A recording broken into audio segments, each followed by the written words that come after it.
Good morning. The the parsha of the week deals with Jewish heroes. 10 out of 12 Jewish heroes, generals, chiefs of staff, ministers, judges, came and said some things that were critical of the Torah, critical of Moshe Rabbeinu, and critical of the direction that Moshe Rabbeinu, Moses, was seen to be taking the people. Realize that Moshe Rabbeinu was telling them they had to go into a land that had an indigenous people.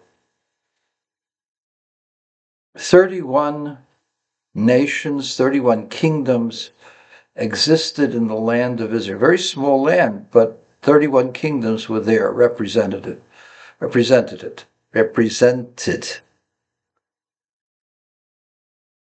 Among them were the Hittites, the Bnei Ches. And we who learn the Torah, we're just told that the important people were the Canaanim. The Hittites seem to be insignificant. They were there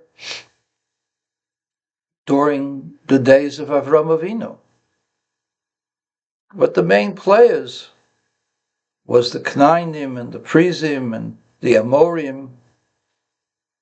Who were the Hittites? The Hittites were one of the major empires of the day, maybe the largest empire of the day at that time. What were they doing in the land of Israel, land of Canaan? The answer is, it was a place, a central place in the world. It was the bridge between Africa, Asia, and Europe. It was the most significant, most important piece of real estate among the three continents.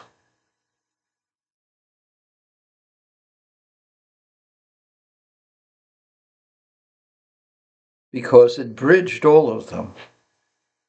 The trade routes went through there. And because it was so important for the trade routes,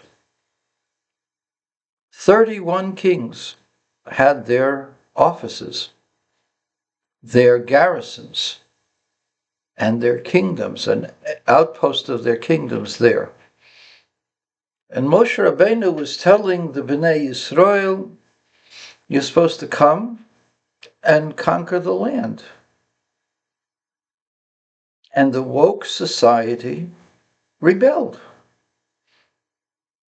And the woke society were 80%, maybe a little bit more, but 80% of the population. Only the Judeans, the Ephraimites, and the Levites disagreed. So you have what was a populist revolution against Moses, because Moses is a warmonger. Moses is a war criminal. He wants us to kill innocent women and children. How else would it have read in the Washington Toast or the Los Angeles Slimes or the New York Unfit to Print Times? How else would it have gone down in their editorial pages? Moses is a warmonger. Moses is a war criminal. He wants to kill innocent babies. That's how it would have read. And the spies who came and opposed him would have been lauded as heroes, as men of courage. What was their courage? They were too scared to fight. Their courage was they stood up to the authority. But who was the authority? The authority was the authority of God.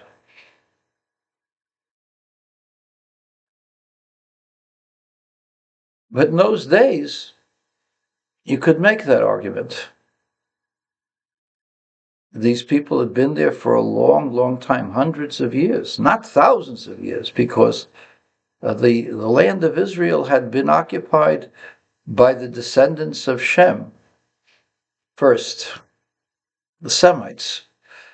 And then they were taken over by the Hamites, by the descendants of Ham, by the Canaanites, by the Egyptians. But for hundreds of years, they were there. And we're coming to a place where there was 10, 12, 15 generations of people who had been established in that land. And because of some kind of covenant that your God made with your ancestors 210, 430 years ago, because of something that he said 430 years ago, you're coming into our land and you're going to do battle with us and destroy our cities and kill every man, woman, and child if we fight you.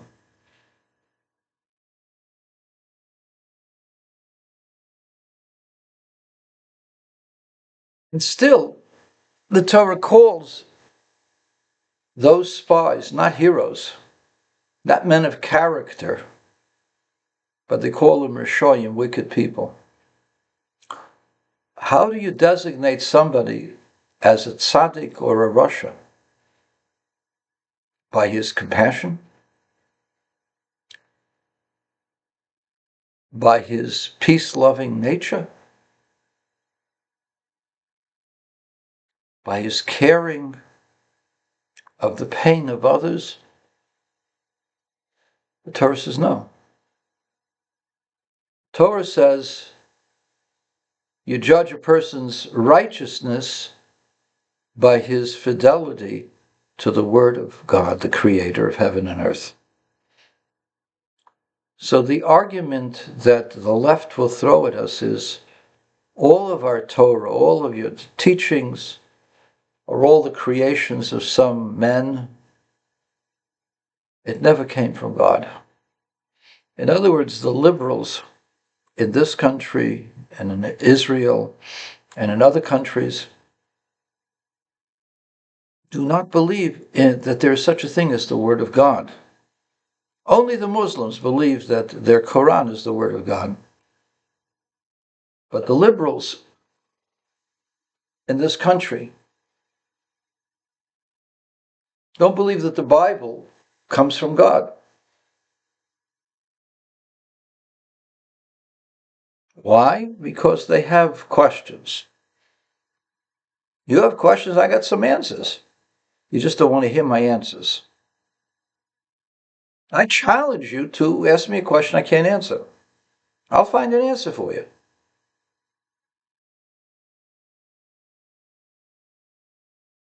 So far, I've been able to answer most of your questions. But that's not the point. Not me. There are other people who I read that have answers.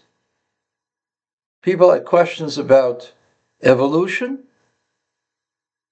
People who developed knowledge in the sciences were able to answer that. Quite well, by the way. You had questions in history. Took time. There's a rabbi, Alexander Houle. I suggest you read his works. Tears the entire history departments of all the major universities for the last 200 years, tears them apart. All based on a lie, a set of lies.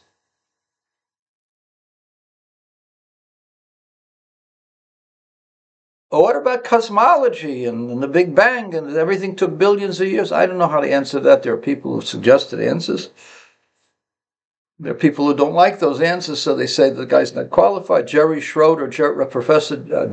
Gerald Schroeder, who has a PhD in physics from MIT, he came up with an answer.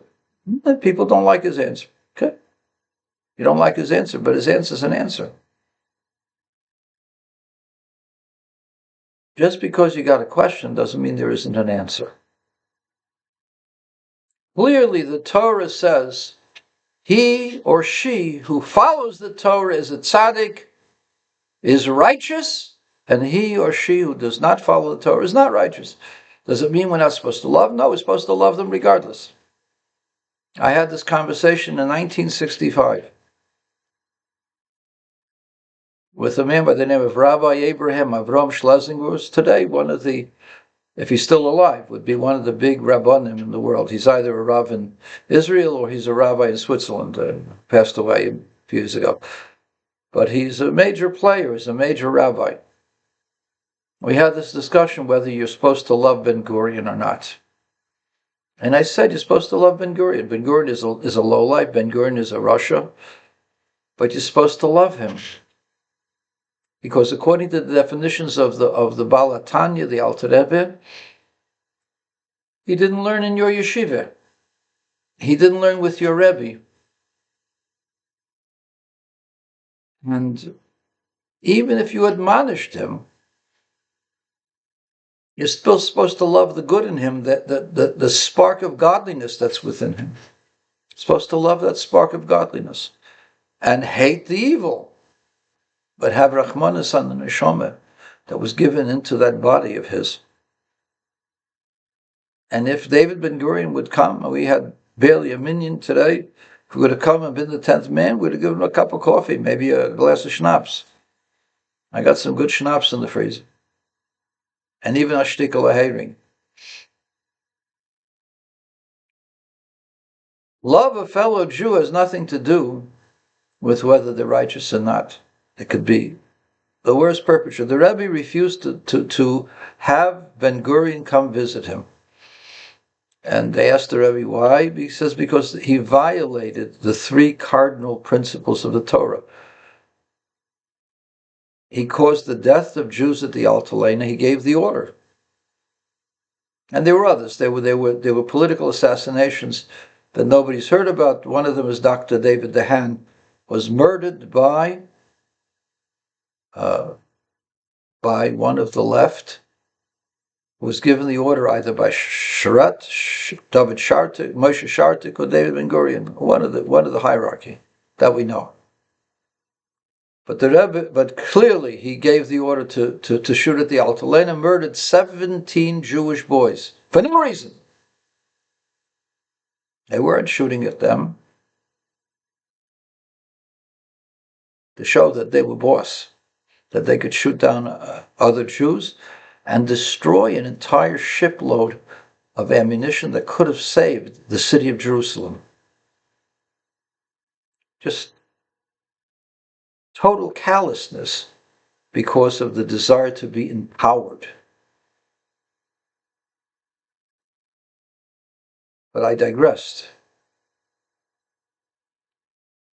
We are in the midst of reading about the spies, the shluchim. 10 of them opposed Moses. They would be called heroes by the Washington Compost and by Los Angeles Slimes. But they were called, by the Torah, they're called Rishoyim. Morality is not determined by feelings. Morality is determined by God. I don't like the fact that I can't bench people and say Birkas Kohanim because I'm a Yisroel. My great-grandfather was a Kohen. Now, just because my grandmother was a woman instead of a man, I couldn't be a Kohen or whatever. I don't like it. That doesn't make it change the rules at all. The rules are that only Kohanim say Birkas Kohanim. Jewish law determines what is right and what isn't right. And if the Rabbonim, if the chief rabbi of Israel or the chief rabbi of the Bezdin of Yerushalayim or of Bnei Brak or of Tel Aviv or of Hebron or any of the Jewish cities where there is a Bezdin, where there exists a Rav, if the Rav says that yeshiva boys should not serve in the army, that is the halacha. That's what it's supposed to be. It's not something that's negotiable. And the Bagatz, the Supreme Court of Israel, cannot give an opinion. You can, well, we can give an opinion. You shouldn't get money, and we can arrest you. You can arrest me all you want. See how it looks. Take a boy with payas, with a beautiful face, tear him from his Gemara and bring him into a jail where there are Arabs and murderers and rapists. And they're the same thing, right? Because he refuses to stop learning Torah. But people are supposed to fight. The laws of when everybody's supposed to fight is a law also that's on the books in the Torah. And we know that Rabbanim know those laws, and they can issue the halacha in Shin Chav Tes, in Orach Chaim. The Shin Chav Tes, by the way, that's 329 in the section called Orach Chaim, Pathway of Life, which is the first of the 4 sections of the set table called the Shulchan Aruch, the laws that are applicable nowadays when we don't have a temple. So in the first portion, which is called the Path of Life, Orach Chaim, in chapter 329, there's halachas regarding when enemies of the Jewish people come and want to attack you.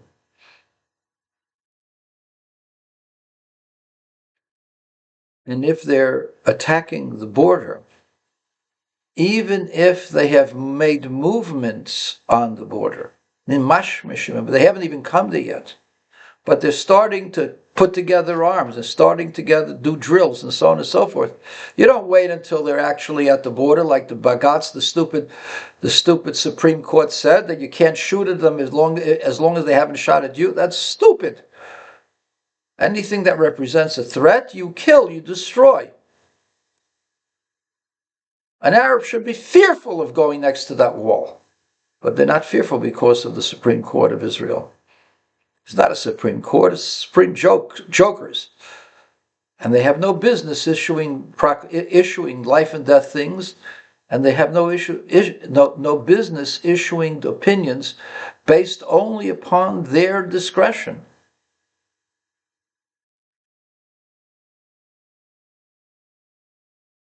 They are the Tzedukim, the Sadducees of our times. The Pharisees, which were the majority of the Jewish people, believed that there was an oral law given by Moses to all of Klal Yisrael. And this oral law determined what law was supposed to be in application later. The Sadducees didn't want to have an oral law because that meant that the rabbis who knew the oral law were more authoritative than the priests, and they didn't want to be anybody higher than the priests, so therefore they denied the oral law. And who could interpret the law? Guess who? Only the priests. Who could interpret the law of Israel? Only the Bagatz, only the Supreme Court. There is no constitution. Furthermore, they determine who sits on the court. They are self-appointed tyrants over Israel. They're the most corrupt institution in any democratic government in the world. They may be more corrupt than the Ayatollahs. The Ayatollahs at least believe in what they say. They're evil, but they believe in what they say. These people are evil. I don't believe they believe what they say. They say what is expedient politically. They said that yeshiva boys have to serve. Guess what? They will change their tunes if Benny Gantz becomes the prime minister. All it is to try to force Bibi to leave government. All it is a ploy to get the Orthodox out of Bibi's government so his government falls. Benny Gantz, the head of the centrist left, already told them. I've seen the papers. I've seen the articles. Benny Gantz has already promised the Shas and the Aguda, who you call the ultra-Orthodox. They're not ultra-Orthodox. They're barely Orthodox. There are some ultra-Orthodox among them, but the Aguda is just barely Orthodox. The OU, which represented the Orthodox Union, gave hechshers for non-Chol of Yisrael. That's not ultra-Orthodox. That's barely Orthodox. I'm sorry, but I don't mean to offend anybody. I'm saying that just because they don't follow secularists, so all of a sudden they become ultra-Orthodox. The Aguda and Shas are not ultra-Orthodox. There are ultra-Orthodox within their ranks. And maybe the ultra-Orthodox control far larger than their numbers. That could also possibly be. But the Shas and Aguda were told by Benny Gantz, the leftist, that he would not permit them to take yeshiva boys into the army. How's that? And the Supreme Court will do nothing or say nothing if Benny Gantz is the prime minister. The Supreme Court of Israel is a political toy and tool of Israel's left. It is the last vestige of the stinking, fetid carcass that took control. Oh, they were the founders of Israel. They were 12 necks that caused the founding of Israel. The 12 boys who hung by the British, that was the foundation of Israel. They inspired thousands of others to take up arms and get the British out of Israel.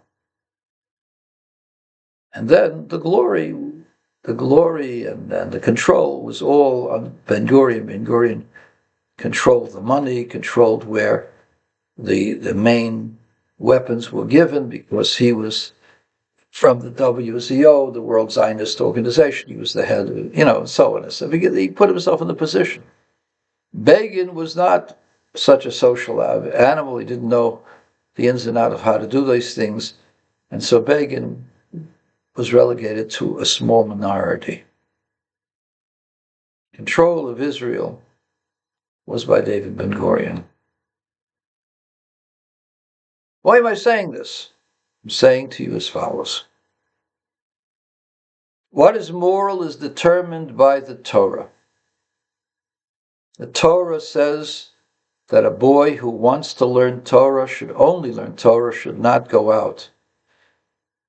If a bridegroom who just got married doesn't go out, if a person who builds a vineyard, plants a vineyard, builds a house, doesn't go out, that's halacha and Torah. The same Torah also says that a yeshiva bacher who sits and learns Yom v'Layla, he doesn't go out to war because his presence is necessary to protect Klal Yisrael.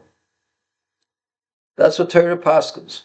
So that means that the Orthodox are free. No. We disagree with those people who claim Teirasum Nose. Their business is Torah. They're worried about the apartments in Jerusalem. They rent out. They have 2 apartments. We're not talking about people who get married and either are living off of their father-in-law or their wife's work, or are living off of the government. In any case, those are not like yeshiva boys. Those are people who receive benefits from the country and are obligated to protect the country. But the yeshiva boys are getting stipends. Well, you call it a stipend. Barely getting enough so that they can eat and drink. When I was in Kfar Chabad, my mattress was a 3-inch straw mattress on an iron frame bed. We had no air conditioning in the building. We sat and learned. During summertime, they gave us an extra hour to sleep. So in 1967, the group of us decided that our hour we're going to give up to go put on tefillin with people. And from that hour that we gave up on one Thursday afternoon,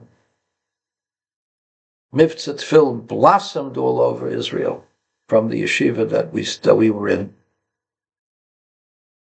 We were yeshiva boys. We got some salad, an egg, Some people got a piece of bread and some tea. That was food. We never got steaks. Certainly didn't get lobster or clams and so on and so forth. We didn't eat it with treif. But we had our basic needs, basic food. Lunch was a frankfurter. I had meat because my uncle owned a turkey farm. But as a yeshiva boys had the bare minimum of materialism in this world. They give up all of the material things. They don't go out with girls. They don't have any relations with girls. They don't go to the movies. Don't go to the beaches. They don't shoot pool in the pool halls, and they're not gambling. They're sitting and learning Torah day and night and devoting themselves to God's Torah and the ways of the Jewish people. And God says that they are the protectors of Klal Yisrael.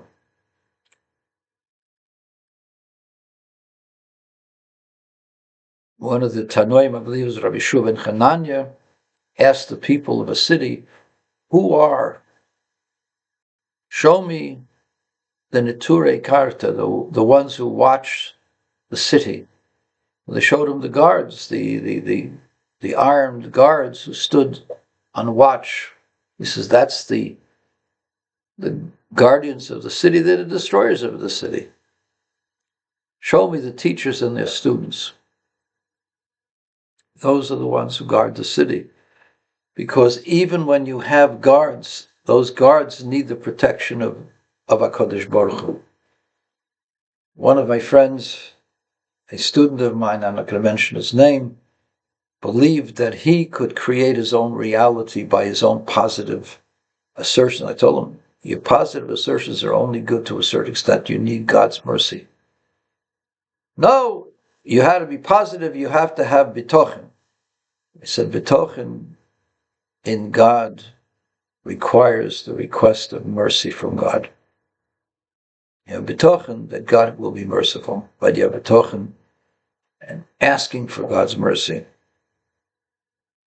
He refused to believe me. Died of a sudden heart attack 2 years ago. This is life. Life requires the blessing of God. Whether you like it or not, the Yeshiva Bachrim are the channel for the blessing of God to Klal Yisrael. I applaud. I am jealous. I am in awe of every soldier that picks up a gun to protect not just his family, protect all of Klal Yisrael. I'm in awe of them. I'm great respect to them. But at the same time, the yeshiva boys are the life energy of our community. Don't mess with the life energy, with the lifeblood. Certain things are not meant to go to war. Yeshiva boys are not meant to go to war. They're bad soldiers. They're not warriors. They're not violent. They don't engage in bar fights. They don't fight over girls. All they do is learn God's Torah, and that protects us. And God bless Israel.